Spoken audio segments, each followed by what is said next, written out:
Hello दोस्तों, क्या हाल है। तारीख आज 16 जुलाई, दिन संडे रविवार हो गया, हिंदी तिथि चतुर्दशी। और आइए बात करते हैं आज के मुख्य समाचार में देश भर की तमाम बड़ी खबरों पर नजर डालते हैं। देखिए, अबू धाबी से लौटते ही पीएम मोदी ने दिल्ली के एलजी सक्सेना से बाढ़ के हालातों को लेकर बातचीत की और दिल्ली का हाल जाना। फ्रांस के बाद पीएम मोदी ने यूएई का दौरा किया और इस दौरान 2 MOU भी साइन हुए हैं। अब दोनों देश एक दूसरे की करेंसी में बिजनेस करेंगे। दोनों देशों के पेमेंट सिस्टम को लिंक करने की तैयारी भी की जा रही है। यूएई के राष्ट्रपति ने देश के प्रधानमंत्री नरेंद्र मोदी के हाथ में फ्रेंडशिप बैंड भी बांधा। पीएम मोदी बोले कि हमारे रिश्ते बेहतर हुए हैं। बुर्ज खलीफा पर तिरंगे झंडे के साथ पीएम मोदी की तस्वीर भी लगाई गई भारत और पीएम मोदी के सम्मान में। ये देख सकते हैं आप कुछ तस्वीरें। और इस तरह से पीएम मोदी की यूएई यात्रा के दौरान वित्तीय भुगतान के अलावा शिक्षा के लिए समझौता ज्ञापनों पर भी हस्ताक्षर हुआ। अब लोकल करेंसी में व्यापार होगा। हमारे देश के भारतीय रिजर्व बैंक RBI और यूएई के सेंट्रल बैंक के बीच ये MOU साइन हुआ है। अच्छा, इसके अलावा IIT दिल्ली भी अपना परिसर अबू धाबी में स्थापित करेगा। इस समझौते पत्र पर भी हस्ताक्षर हुए। अच्छा, अगली बड़ी खबर देखिए। बिहार के मुख्यमंत्री नीतीश कुमार का कहना है कि बिहार में किसी भी कीमत पर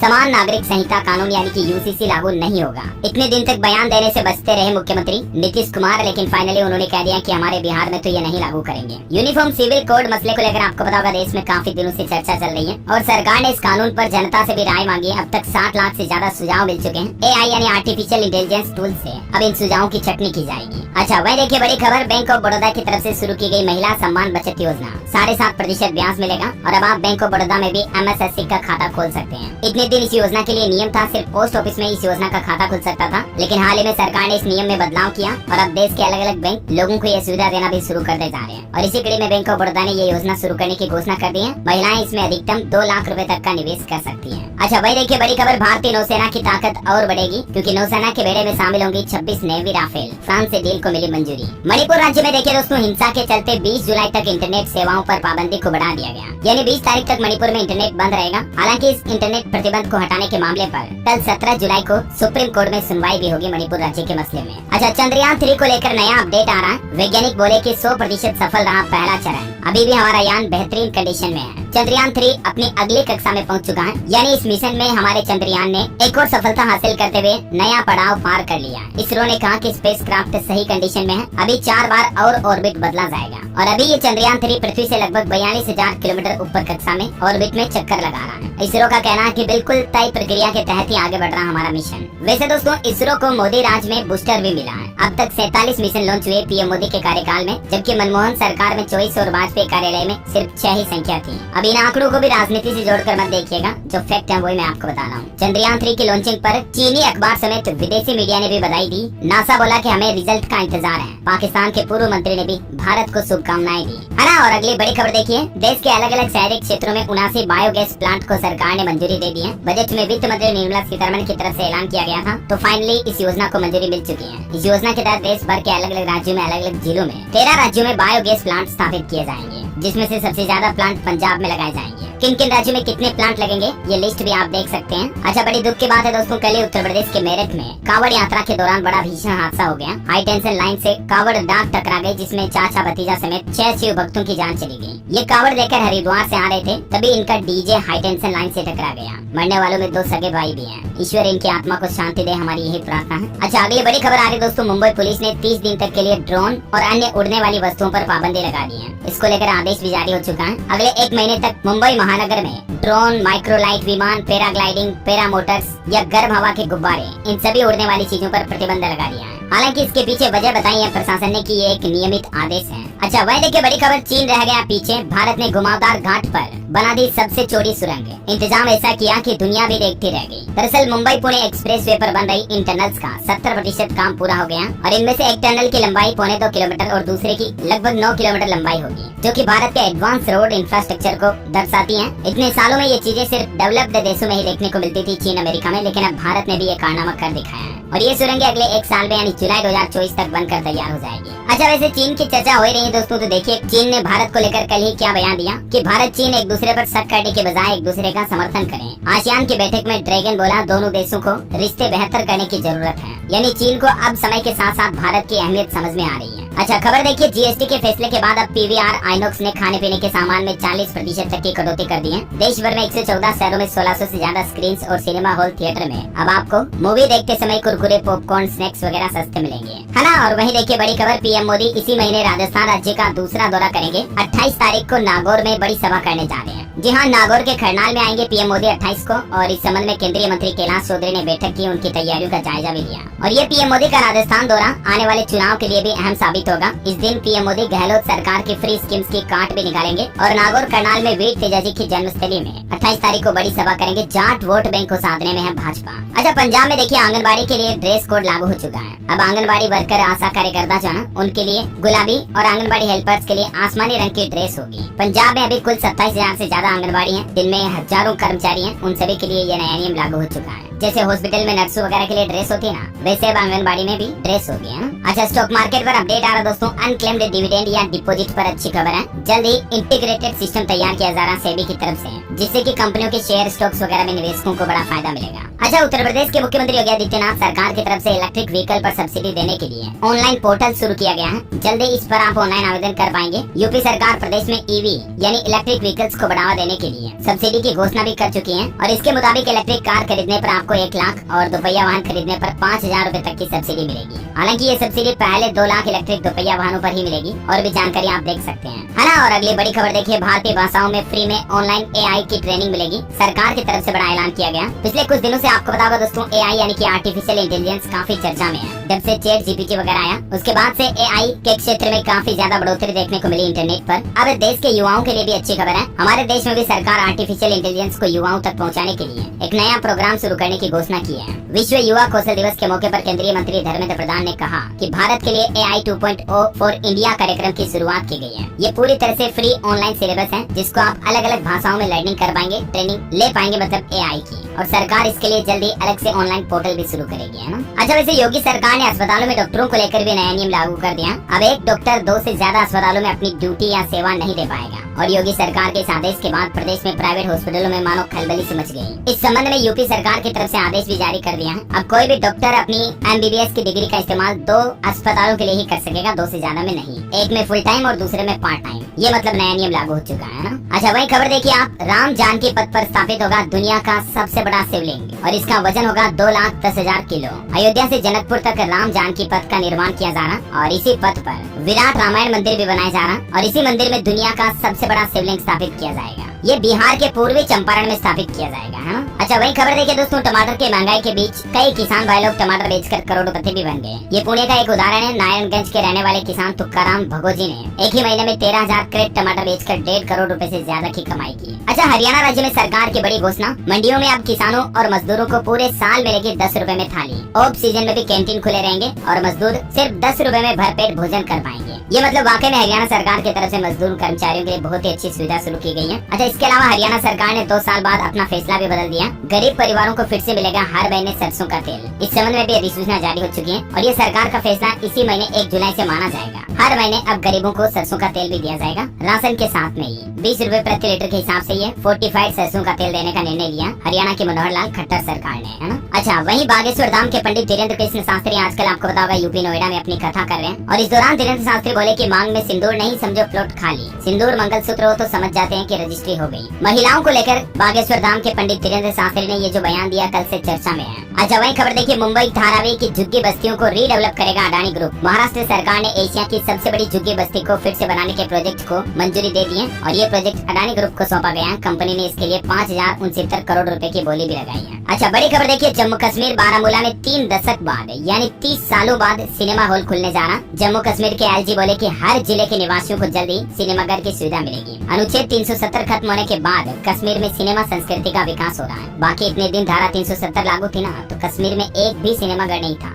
जरा सोचिए कश्मीर वासियों के लिए कितना अच्छा हुआ 370 को हटाना, है ना। अच्छा सोशल मीडिया तो आप भी चलाते होंगे। देखिए इस पर एक बड़ी चौंकाने वाली रिपोर्ट सामने आ रही कि सोशल मीडिया का जो नशा होता है ना, वो अफीम जैसा होता है। आजकल के युवाओं में खास करके इंस्टाग्राम पर रील डाली, फेसबुक पर पोस्ट डाली, कितने लाइक आए, इतने फॉलो हुए, वो नहीं, मतलब काफी ज्यादा टीनेजर्स सोशल मीडिया की वजह से स्ट्रेस में आते हैं। यहाँ तक कि हालिया वैज्ञानिकों की रिसर्च में पता चला कि इसकी लत इससे भी ज्यादा खतरनाक है। अब मैं बोल कर नहीं कह सकता हूँ, आप समझ जाइएगा। तो कुल मिलाकर के सोशल मीडिया एक तरह से सही तरीके से और लिमिटेड तरीके से यूज करें तो हमारी जिंदगी के लिए ठीक है, और बाकी इस वजह से युवाओं में आए दिन स्ट्रेस, तनाव, ये चीजें काफी देखने को मिलती है। वहीं लड़के लड़कियों को लेकर भी एक चौंकाने वाली रिपोर्ट सामने आ रही है। देखिए आंकड़ा तो ये पाकिस्तान का है, लेकिन भारत में भी हालात ऐसे ही है। पाकिस्तान में लड़कियों से ज्यादा लड़कों का रेप होता है। भारत में भी पीड़ितों में आधे से ज्यादा लड़के होते हैं, लेकिन अगर लड़का लड़की के इस मामले में महिला आरोपी होती है तो उनके लिए कोई कड़ी सजा का प्रावधान नहीं है, और इसीलिए शोषण के शिकार लड़के ज्यादा होते हैं। अगर इसी तरह के केस में विक्टिम लड़की हो फिर तो आपको पता ही है समाज से लेकर कोर्ट वगैरह सब कुछ कितना रिएक्शन करते हैं। अच्छा वैसे पाकिस्तान की बात हो ही रही है तो मैं आपको सीमा हैदर की खबर का अपडेट भी बता दूं। ये मामला काफी चर्चा में, आपको पता होगा पाकिस्तान से नोएडा के युवक के साथ पबजी खेलने के दौरान हुए प्यार में सीमा हैदर अपने 4 बच्चों को लेकर भारत आ जाती है, और उसका कहना कि वो हिंदू बन गई, अब पाकिस्तान भेजा तो उसे मार देंगे, वो वापस पाकिस्तान नहीं जाना चाहती है। लेकिन अब इस मामले पर कुछ नए अपडेट सामने आ रहे हैं। एक तो ग्रेटर नोएडा में पाकिस्तानी भाभी सीमा हैदर की मुंह दिखाई अब आसान नहीं होगी। इंटरव्यू लेने से पहले पत्रकारों को भी परमिशन लेनी पड़ेगी। इसके पीछे वजह है कि सीमा हैदर की तबीयत खराब हो गई, और इसीलिए उत्तर प्रदेश पुलिस ने फिलहाल सीमा हैदर को किसी से भी मिलने पर रोक लगा दी है। और इतना ही नहीं, सीमा हैदर को देखने वाले लोग पहले अपना रजिस्टर में नाम पता लिखेंगे, उसके बाद ही सीमा हैदर को देख पाएंगे, उससे बातचीत कर पाएंगे। मीडिया के लिए भी यूपी पुलिस की तरफ से ये नियम लागू कर दिया है। और कल से कुछ चर्चाएं ये भी हो रही थी कि क्या सीमा हैदर वापस पाकिस्तान भाग गई, तो ये सब कुछ अफवाहें हैं। अभी भी वो नोएडा में ही है, सचिन के साथ ही रह रही है। यहाँ तक कि कल तो सीमा हैदर ने इंस्टाग्राम पर कुछ रील्स वगैरह भी बनाई थी, और अपने प्यार सचिन के लिए कुछ इमोशनल वीडियो भी शेयर किए थे, और पाकिस्तान को भी धमकी देते हुए सीमा हैदर ने कहा था कि जितनी चाल चलनी है चल लो। खैर ये सब तो ठीक है दोस्तों, हमारे भारत की इंटेलिजेंस एजेंसियां अभी भी सीमा हैदर की असलियत का पता लगाने के लिए जुटी हुई है, जांच कर रही है, क्योंकि शक इस बात को लेकर गहराता जा रहा कि कहीं ये पाकिस्तानी सीमा हैदर कोई पाकिस्तानी एजेंट या जासूस तो नहीं है। क्योंकि सीमा हैदर के पूर्व प्रेमी और इसके बचपन की सहेली ने भी हाल ही में कुछ नए खुलासे किए। मैंने आपको इसका अपडेट डीएलएस न्यूज के ऊपर कल भी बताया था। और सीमा हैदर के ससुर ने तो ये भी आरोप लगाए, यानी कि सीमा हैदर के पहले वाले पति के पिता ने सीमा हैदर पर आरोप लगाए कि वो 7 तोला सोना और लाखों रुपए केस लेकर के पाकिस्तान से भारत भाग गई है। इसके अलावा भी सीमा हैदर के पास मोबाइल फोन में कुछ ऐसे संदिग्ध फोटो भी मिले, उस पर भी अब सुरक्षा एजेंसियां जांच कर रही हैं, क्योंकि सीमा के पास 5 तो मोबाइल फोन थे, जिनमें से 4 टूटे हुए थे, और कई तरह के फर्जी आईडी कार्ड, पासपोर्ट, फर्जी आधार कार्ड वगैरह भी पाए गए हैं। तो मामला काफी गंभीर है, जांच अभी चल रही है। ये तो वक्त ही बताएगा कि सीमा सही है या गलत है, और सीमा हैदर वापस पाकिस्तान भेजी जाएगी या भारत में ही रहेगी, उसको नागरिकता मिलेगी या नहीं। आगे जो भी अपडेट आएंगे मैं आपको बता दूंगा इसी चैनल डीएलएस न्यूज के माध्यम से। फिलहाल देखिए आप अगली बड़ी खबर। मोदी सरनेम मामले में सुप्रीम कोर्ट पहुंचे राहुल गांधी। इससे पहले ही गुजरात हाईकोर्ट ने राहुल गांधी की 2 साल की जेल की सजा पर रोक लगाने से इनकार कर दिया था, तो अब वो इस मामले को लेकर सुप्रीम कोर्ट पहुंचे हैं। वही खबर है 18 जुलाई को एनडीए की दिल्ली में मीटिंग होगी। गड्डा ने चिराग मांझी को न्योता भेजा, और इसी दिन विपक्षी दलों की भी बेंगलुरु में बैठक होगी। अच्छा चलिए दोस्तों, अब अपन मौसम समाचार, बाढ़ वगैरह के हालातों पर नजर डाल लेते हैं। और एक छोटी सी रिक्वेस्ट आपसे ये भी है कि अगर आपने डीएलएस न्यूज चैनल को अभी तक भी सब्सक्राइब नहीं कर रखा तो कर लो, और बेल आइकन भी दबा देना, क्योंकि इस चैनल पर आपको रोजाना ताजा मुख्य समाचार और बड़ी खबरें एक साथ मिल जाती है ना। और आपका दिल करे तो एक लाइक भी कर दीजिएगा वीडियो पर। चलिए मौसम समाचार पर नजर डालते हैं। देखिए आप, राजधानी दिल्ली में यमुना नदी का पानी घटा, लेकिन अभी भी तेज बारिश की वजह से बाढ़ के हालात काफी गंभीर चल रहे हैं। अगले 24 घंटों के दौरान मौसम विभाग की तरफ से 20 राज्यों में भारी बारिश का अलर्ट जारी किया गया। पीएम मोदी ने भी दिल्ली के एलजी से बातचीत करके बाढ़ की जानकारी दी। दिल्ली के मुख्यमंत्री अरविंद केजरीवाल का भी कहना कि अभी तक खतरा टला नहीं, लोग बाग वीडियो सेल्फी वगैरह लेने के लिए पानी, नदी, तालाब, नहरों के पास न जाएं,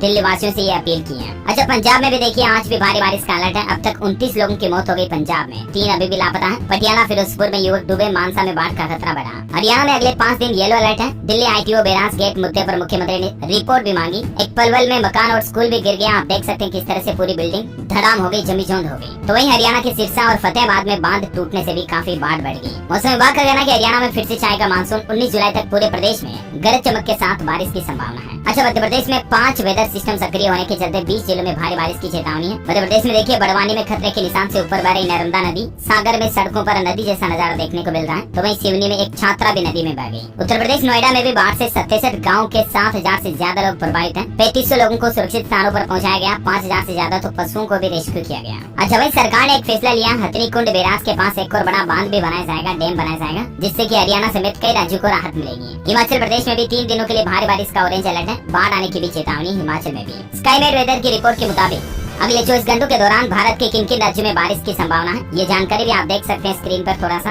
वीडियो को पॉज करके। अच्छा, क्योंकि आज संडे है तो मैं आपको साप्ताहिक रेट बता देता हूँ। इस सप्ताह सोने चांदी में तेजी हुई, सोना फिर से 59,000 के पार पहुंच चुका है, लगभग 60,000 करीब चल रहा है और चांदी 75,000 रूपए के करीब पहुंची है। हालांकि सप्ताह की शुरुआत में चांदी 70,000 पर ही थी, जो 74,979 पर चल रही है अभी। अच्छा, चलिए कुछ एजुकेशनल खबरें देखते हैं। देखिए, बिहार में शिक्षक बहाली की लिखित परीक्षा के लिए आवेदन करने की तारीख को एक बार फिर से बढ़ा दिया सरकार ने। अब आप 22 जुलाई तक आवेदन कर सकते हैं, ठीक है। और राजस्थान में देखिए, रीट मेंस लेवल 2 के डॉक्यूमेंट वेरिफिकेशन भी 18 तारीख से शुरू होंगे। सितंबर तक पोस्टिंग मिलने की संभावना है। लेवल 1 के अभ्यर्थियों को भी फिर से मौका मिलेगा। अच्छा, IBPS की तरफ से बैंकों में वैकेंसी निकाली गई है। राजस्थान समेत देश भर के बैंकों में पोस्टिंग होगी। 6045 पदों पर वैकेंसी निकली हुई है। आप IBPS.in ऑफिशियल पोर्टल पर जाकर अप्लाई कर सकते हैं। लास्ट डेट रिमाइंडर के तौर पर बता रहा हूँ, 21 तारीख इसकी लास्ट डेट है इसलिए, ठीक है ना। अच्छा, हरियाणा में देखिए, कॉलेजों में 18 जुलाई तक फीस जमा होगी। 20 जुलाई को दूसरी मेरिट लिस्ट जारी होगी और 24 जुलाई से कक्षाएं लगेगी। वहीं उत्तर प्रदेश के युवाओं के लिए योगी सरकार का कहना है कि अब यूपी के युवाओं को रोजगार के लिए भटकने की जरूरत नहीं पड़ेगी। उन्होंने प्लान बताया है कि राज्य में 36 लाख करोड़ रुपए के निजी निवेश के जरिए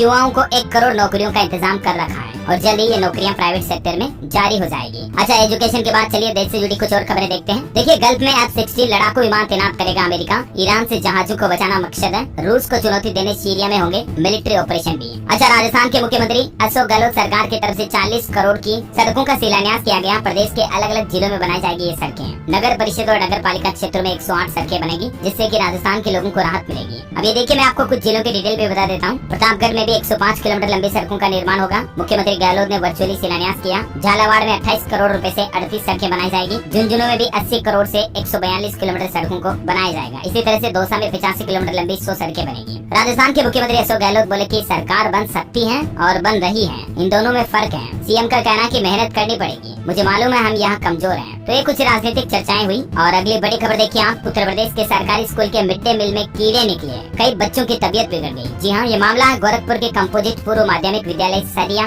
गुलरिया का। 20 से ज्यादा बच्चे बीमार पड़ गए। राजमा आलू की सब्जी में मोटे मोटे कीड़े तैरते हुए मिले। देखिए, प्रशासन की लापरवाही जरा। गोरखपुर के सरकारी स्कूल की ये घटना है। अच्छा, हिमाचल प्रदेश में सोलन में मुख्यमंत्री ने आपदा प्रभावितों का दर्द जाना और 1-1 लाख रुपए का मुआवजा देने की घोषणा की। 108 से ज्यादा परिवार प्रभावित हैं। 30 घर भी धराशायी हो गए। अच्छा, वही दोस्तों, एक रिपोर्ट सामने आ रही, साल 2027 तक ऑनलाइन खरीदारों की संख्या 450 मिलियन हो जाएगी और ई कॉमर्स सेक्टर एक बड़ा जॉब मार्केट भी बनेगा। वैसे भी कोरोना महामारी के बाद आपको पता होगा, ऑनलाइन शॉपिंग वगैरह, डिजिटलाइजेशन, ऑनलाइन पेमेंट काफी ज्यादा बढ़े और ये अगला अनुमान है 2027 तक का। अच्छा, खबर देखिए, हरियाणा के मुख्यमंत्री आज सोनीपत में आएंगे और 135 फीट ऊंचे तिरंगे झंडे का लोकार्पण भी करेंगे। बड़ी खबर है, छत्तीसगढ़ में घोषणा पत्र समिति की बैठक हुई। गांव गरीब मजदूर किसान को साधने में बीजेपी बनाएगी छत्तीसगढ़ की खुशहाली का मैनिफेस्टो भी। जल्द ही चुनावी घोषणा पत्र जारी किया जाएगा मतलब। अच्छा, टेक्नोलॉजी से खबर देखिए, सैमसंग का गैलेक्सी अनपैक्ड इवेंट 26 जुलाई को होगा, जिसमें गैलेक्सी Z Fold 5 और Galaxy Z Flip 5 phone launch होंगे। भारत में 14 अगस्त से ये फोन मिलना शुरू हो जाएंगे। वहीं निवेशकों के लिए खबर है, नेटवेब टेक कंपनी का IPO 17 जुलाई को ओपन होगा। इसका प्राइस बैंड 475 से 500 के बीच रहेगा।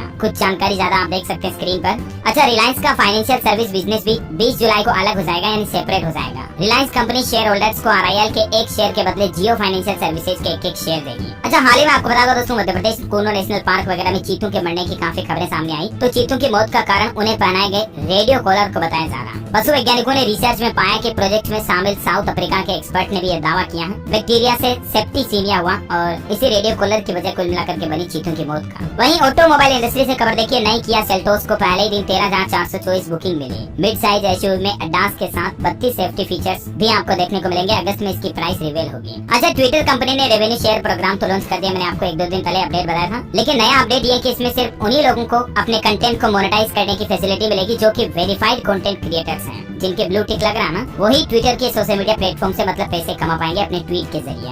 अच्छा, खबर देखिए, तंगहाल हालत में भी पाकिस्तान 40 करोड़ रुपए अपने झंडे पर खर्च करने जा रहा है। 500 फुट होगी पाकिस्तान के झंडे की ऊंचाई, जबकि भारत 418 फीट ऊंचा तिरंगा फहराने की घोषणा कर चुका है। लेकिन भारत से भी आगे निकलने के लिए, आगे बताने के लिए पाकिस्तान ये कर रहा कि हमारा झंडा तो 500 फीट का रहेगा। अच्छा, खबर देखिए, यूट्यूबर एल्विस यादव पहुंचे बिग बॉस में। वाइल्ड कार्ड एंट्री से मिली जगह, वीडियो में सलमान खान को भी ये रोस्ट कर चुके हैं। वहीं गुजरात में कल द्वारका मंदिर में ड्रेस कोड लागू हुआ था। अब डाकोर मंदिर में भी ड्रेस कोड लागू हो चुका है, यानी छोटे कपड़े पहनकर, जो आजकल के लड़के लड़कियां फैशन से पहनते हैं, उस तरह के कपड़ों में मंदिर में एंट्री नहीं मिलेगी। और मैंने आपको कल ही बताया था, हिमाचल प्रदेश में डीजल पर ₹3 वेट टैक्स बढ़ा दिया है हिमाचल की सुक्खू सरकार ने, जो कि आज से लागू हो चुका है। ₹3 महंगा मिलेगा आपको डीजल। मुख्यमंत्री का कहना कि आपदा जो आ रही है ना अभी हिमाचल में बाढ़ वगैरह, इसके पीछे ये भी बड़ा कारण है। अच्छा खबर देखिए, 10,000 दुग्ध उत्पादकों को प्रोत्साहन स्वरूप में प्रति लीटर ₹4 दिए जाएंगे। उत्तराखंड की पुष्कर सिंह धामी सरकार ने ये फैसला लिया है। वहीं मध्य प्रदेश के मुख्यमंत्री शिवराज सिंह चौहान की घोषणा के मुताबिक एमपी में लाडली बहना योजना का दूसरा चरण 25 जुलाई से शुरू होगा। इसकी पात्रता के लिए अब आयु 21 साल होगी। अच्छा, प्रधानमंत्री नरेंद्र मोदी का बड़ा ऐलान, फ्रांस के मार्सेले में नया वाणिज्य दूतावास भी खोलेगा हमारा भारत, यानी इंडियन एम्बेसी खोली जाएगी फ्रांस में। वहीं एमपी से कुछ और अपडेट देखिए।